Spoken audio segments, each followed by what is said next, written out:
bijzonder goede dag. Welkom weer bij een nieuwe video. Dit is nummer 3 van de serie van de 660S. En we zijn nu nog steeds aan het opbouwen. En we hebben natuurlijk ook niet stilgezeten, want we zijn in de tussentijd naar het Truckstar Festival geweest. Was een waanzinnig mooi weekend.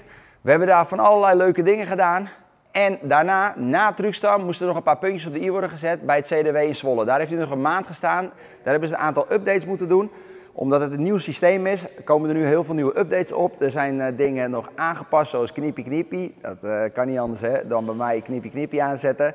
Dus nu knipperen alle lampen. Maar vandaag staan we bij de Hiva. En ik heb het nog niet gezien zelf, dus ik ga het zo meteen voor de eerste keer zelf zien. We gaan nu voor de eerste keer kijken. Ik ben heel erg benieuwd. Ik weet natuurlijk wat er ongeveer opkomt, maar ik heb het nog niet in het echt gezien. Zo, dat is wel een heel systeem, ja. En nu valt me als eerste op, want ik dacht, dus ik zie meteen ook een hele grote pomp zitten.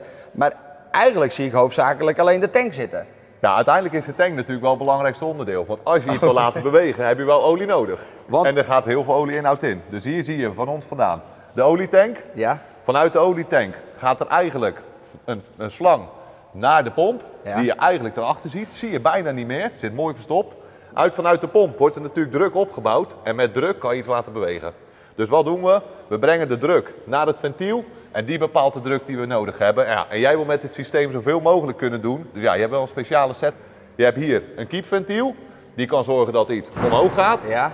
We hebben daarnaast extra bijgebouwd een los ventieltje om, als jij een kiep trailer gaat rijden, die ook je luiken mooi kan bewegen. Of je knevels aan de achterkant.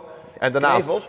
Ja, knevels. Je weet wel, als je zand rijdt, moet het er niet uitvallen. Dus wel leuk als de deur ook dicht blijft zitten. Ja, ik ken die vaktermen allemaal. Ik ben natuurlijk met een aantal zandreizen dingen allemaal meegegaan. Maar nu hoor ik knevels. Ja, daar ga je nog wat extra van leren. En daarnaast natuurlijk ook een walking floor. Nou, en daarvoor hebben we 2 buizen erop gemaakt, waarmee je altijd met een walking floor kan gaan bedienen. Ah, top. Ik was heel even bang dat er echt van die hele grote sprieten op kwamen te zitten. Wat ik eigenlijk niet zo mooi vind. Maar dit vind ik wel heel mooi. Want dat gaat natuurlijk zo meteen allemaal in de kleur meegespoten worden. En het ziet er allemaal super strak uit. Want deze zijn maar zo groot. Dus dat is echt perfect. Ook eventueel voor met de trailer die er misschien op zou kunnen komen liggen als ik ander vervoer doe. Maar ik ben hier heel blij mee. Zeker weten. En daarom is het ook dat de stangen juist niet te lang zijn. Zodat je met je kopstraal ook nooit in de problemen komt. En hoeveel liter heb ik mee? Je hebt uiteindelijk 200 liter erin zitten. Dat is het echte volume, maar het werkvolume is rond de 170 liter. En is dat een beetje gemiddeld? Ja, het gemiddelde is wel rond de 200 liter. Top. En wat ook opvalt is een luchtketel. Ja, we wouden natuurlijk alle slangen netjes helemaal laten verlopen. Ja, jammer genoeg zat daarachter net een luchtketel. Dus ja, wij hebben wel moeten kiezen om die luchtketel even voor nu te verplaatsen naar een andere positie. Om wel ons slangenwerk allemaal netjes te kunnen laten verlopen. Ja. En niet dat we nog lager kwamen dan het laagste gedeelte van je truck. Want anders rijdt dadelijk een slang eronder uit en dan hebben we een oliebad eronder. Ja. En daar zitten we niet op te wachten. Dat moeten we ook niet hebben, nee. Oké, ja, nee, dat is wel heel belangrijk ook. En ook heel belangrijk dat hij niet te laag komt, want er moet nog een open uitlaat op. Oh. Dus er moet nog een beetje buis onder. Een beetje geluid dus maken ik heb sowieso wat ruimte nodig. Oké, wat is de bedoeling voor nu? Want we staan er mooi naast, de zijskut moet er nog op. We moeten natuurlijk ook wel weten of alles goed functioneert. Dus wat moeten we doen? We moeten de druk afstellen. Daarvoor hebben we natuurlijk een drukmeter. Nou, kunnen we dadelijk, kan jij mooi starten? Gaan wij zien op de drukmeter wat er gebeurt. En dan kunnen we aan de nippel bepalen dat we de juiste drukafstelling hebben. En dit doe je om te testen of zo? Ja, dit is om de eindtest te doen, om zeker te weten dat alle functies de juiste druk hebben die je nodig hebt om te kunnen bedienen. Ah, super. Dus jullie hebben meteen een check of control, dat is natuurlijk ook logisch, maar dat doen jullie dus op deze manier. Ja, en daarvoor heb je altijd een drukmeter. En daarmee kunnen we alle afstellingen bekijken. Dus we gaan hem nu testen. We gaan de wagen starten, PTO aanzetten en kijken of hij op druk staat. Zeker weten.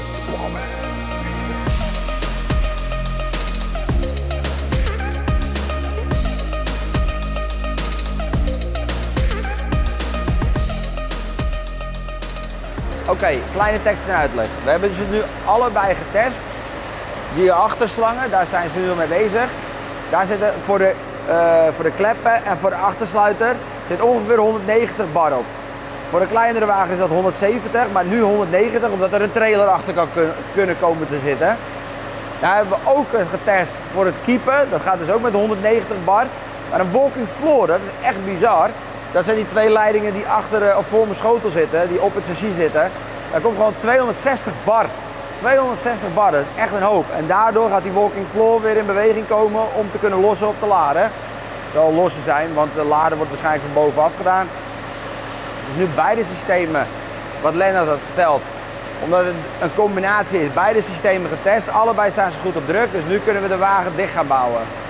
Ja, omdat ik nog niet precies de juiste bepaling wist waar ik mijn knoppen wilde hebben. En deze heb je natuurlijk hard nodig als je ermee wil werken. Dacht ik van, ik laat hem voor nu nog even los. En heb ik een magneet erop laten bouwen. Hebben ze speciaal voor mij gemaakt. Magneetje erop, beugeltje erop gemaakt. En op het moment dat ik hem dan gebruik, dan kan ik hem erbij pakken. Want als ik het niet gebruik, als ik gewoon voor andere klanten rij, waar ik het niet voor nodig heb, de PTO, dan kan ik hem gewoon wegleggen achter mijn stoel bijvoorbeeld. En als ik hem wel wil gebruiken, kijk, is het zo tik, magneet. En dan kan ik hem zo de knoppen bedienen. Dus dat is uit de kunst. Dat is helemaal perfect natuurlijk. Dus heb ik hem niet constant hier in beeld zitten. Of ik kan hem ook nog verplaatsen. Dus dat is echt top. Voor het totaalplaatje van bovenaf kan je het natuurlijk niet heel goed zien. We proberen het wel gewoon goed te filmen. Nu komt er een soort van mobiele brug onder. Die schuiven ze onder de wielen, kunnen ze de trekker helemaal optillen en dan kunnen we het werk van de onderkant ook nog even mooi bekijken. Nou, perfect. Nu staan we dus met die mobiele brug. Hebben we hem even opgetild, kunnen mooi aan de onderkant kijken. En net zagen we van de bovenkant dus al, die PTO-pomp, dat stelt eigenlijk helemaal niet zoveel voor. Die komt op de originele delen van Scania. Moet je aanpassingen laten maken in de fabriek. Dan zit het er meteen op, dan kan die pomp gemonteerd worden en het is maar echt een heel klein pompje. Dit is het toevoer van de olie, dus hiervan trekt hij zijn olie af en dan heb je een kleine uitgang en een grote uitgang. Dat heb ik net uitgelegd voor de walking floor en om hem omhoog te kiepen.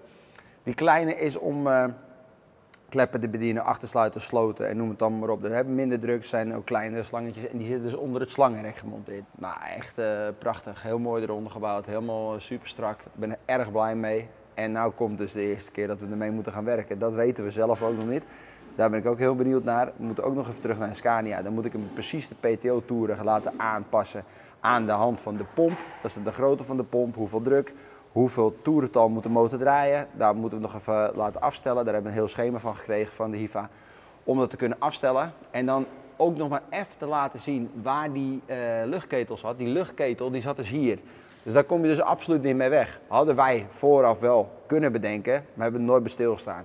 Dus als je dat nou wel kan doen, ga gewoon goed kijken waar komt mijn PTO, wat moet er allemaal aan de kant, dan kan je dat dus vooraf al doen. Nu moeten wij dus achteraf die luchtketel ergens anders laten plaatsen. En op het moment dat die ketel er weer onder zit, is het helemaal perfecto. Oké, we zijn nu klaar bij HIVA Bergse Hoek, maar voordat we hem laten zakken, de wagen, staan we nu toch mooi op hoogte. En er zit in de kenteken op. Hadden jullie eigenlijk ook nog niet gezien de 37 BZB3? Dan mogen we eindelijk de weg op met kenteken. Maar wat hoort er ook bij een kenteken? Wegenbelasting, maar ook verzekering. Dus dat heb ik bij TVM laten doen. Die doen het van hele grote bedrijven tot eigen rijders. Net zoals ik. Ik heb het eigen rijderspakket. En TVM biedt natuurlijk nog veel meer dan alleen verzekeringen. We gaan nu de wagen laten zakken. Dan gaan we naar Joost Multiservice om de rest van de dingen te doen. Want er moeten ook nog een paar werklampen onder. Die was ik zelf ook nog even vergeten. Dus die kunnen er ook mooi onder. Prachtig mooi, of zoals ik zou zeggen, skitterend. We zijn weer bij Joost Multiservice, de vakman uit Hippolytushoef. Prachtig mooi. Waar zijn we mee geëindigd? Ik had natuurlijk gezegd, er zit geen werklamp onder. En we hebben nu die nieuwe LED-zon werklampen. Zijn net uit, maar die zijn super klein. Die kan je al zien aan de zijkanten. En hier achterop heb ik die blokachterlichten. Maar onder de accukist heb ik dus ook die grote blokachterlichten. Die schijnen dus naar buiten, dat ik goed werklicht heb. Kijk, en Joost heeft er eentje voor me bewaard. Hij heeft natuurlijk alles alweer voorbereid, dus ik hoef hem alleen nog maar vast te schroeven. Kijk, dit zijn dus die nieuwe LED-zonlampen, helemaal plat, dus je ziet ze eigenlijk niet zitten. Aan die kant zie je ze al. Deze blok hebben we gewoon vervangen voor LED, want er zat halogeen op. Dus dan mag ik die laatste even op die zijvender doen, dat je gewoon goed werklicht hebt. Dat is wel echt belangrijk. Dat had ik dus niet van de fabriek af, maar nu kan ik het ook gewoon naar eigen wens allemaal invullen.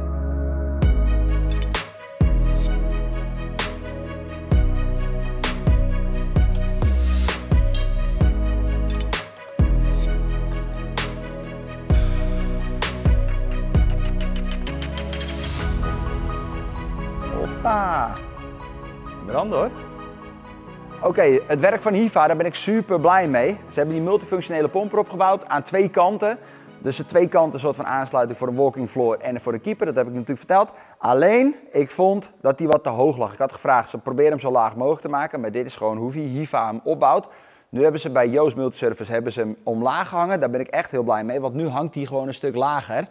En gewoon lager op het chassis gemonteerd, maar wel even goed mokersterk, dat hij helemaal vast zit. Alleen hier, op deze plek, hing een luchtketel. Nu heeft Joost een speciale beugel ervoor gemaakt, die niet standaard is, maar helemaal pas klaargemaakt. Om die luchtketel weer hier op te hangen. Achter de sleper, daar zat nog iets van ruimte, want eigenlijk was er geen ruimte meer. En niet te vergeten, er moet nog een uitlaat onderdoor, dus ik moet ruimte houden onder mijn chassis om nog een pijp te kunnen bouwen. Maar hier hangt hij dus nu, dit hangt er gewoon weer als origineel. Hij hangt helemaal weggewerkt onder dat chassis. En die luchtketel met de originele beugels is vastgemaakt, dus ik ben er super blij mee. Nu we de buitenkant hebben laten zien, de binnenkant is voor de rest niks aan gedaan hoor, maar we gaan zo meteen even toeteren. We hebben die nieuwe Omdius Coltrane horens erop zitten en die gaan echt mega hard, maar die kunnen dus ook niet meer slijten. Dus je hebt ook niet meer corrosie of aanslag op die horens, omdat het volledig gepoetst RVS is. Bij mijn vorige horens had ik dan wel eens dat de voorkant helemaal ging oxideren en dat was lelijk. Dat kan dus bij deze niet, dus deze is gewoon weer oppoetsen en ze zijn weer netjes. Maar vanaf de fabriek heb ik 12 bar leidingen laten aanleggen. Dat had ik al eerder laten zien in de cabine dat het dak open lag. Dat zijn van die hele dikke leidingen en daardoor toetert hij nog harder. Want als je die dunne leidingen hebt, ja, dan raak je dus de druk van de ketels raak je kwijt. Die er zo mooi ondergemonteerd zitten. Naar de toeters toe. Dus dan worden de toeters gewoon minder hard. En als je dat nu hebt, ik heb even net al lucht gedraaid, dus ik heb lucht erin zitten. Klikken ze gewoon wel echt hard. Dit was dus aflevering 3. We hebben dus nu laten zien hoe de PTO eronder is gebouwd, de werklampen erop is gebouwd en de aantal dingen die nog aangepast moesten worden, zoals de luchtketel. De showkap ligt er nog op, dat zien jullie. Volgende keer, de volgende video, gaan we er echt mee werken. Dan gaat de showkap eraf, dan komt er vet op de schotel en dan gaan we voor het eerst een trailer aankoppelen. Toevallig staat de auto van mijn maat hierachter, die is van Reinier. Die werkt bij Simoloos en dan gaan we voor het eerst een trailer eraan hangen van Simoloos. En dan gaan we het eerste ritje doen. Dus alles is dan weer nieuw. Ik moet alles uitzoeken. Hoe de schuifschotel werkt, want ik moet hem nog op afstand zetten. Niet dat ik die koelmotor in mijn cabine heb hangen, want dan beginnen we al meteen lekker bij de eerste video. Dus dat gaan we niet doen. Daar ga ik jullie allemaal in meenemen als we voor het eerst gaan werken met die wagen. Ben je nog niet geabonneerd? Dat kan hier ook. Abonneer voor meer. En als je de vorige aflevering wil zien, die kan je hier ook klikken. Dan kan je zien wat we hiervoor allemaal opgebouwd hebben. Zie ik je de volgende keer weer bij een nieuwe video. Tot dan.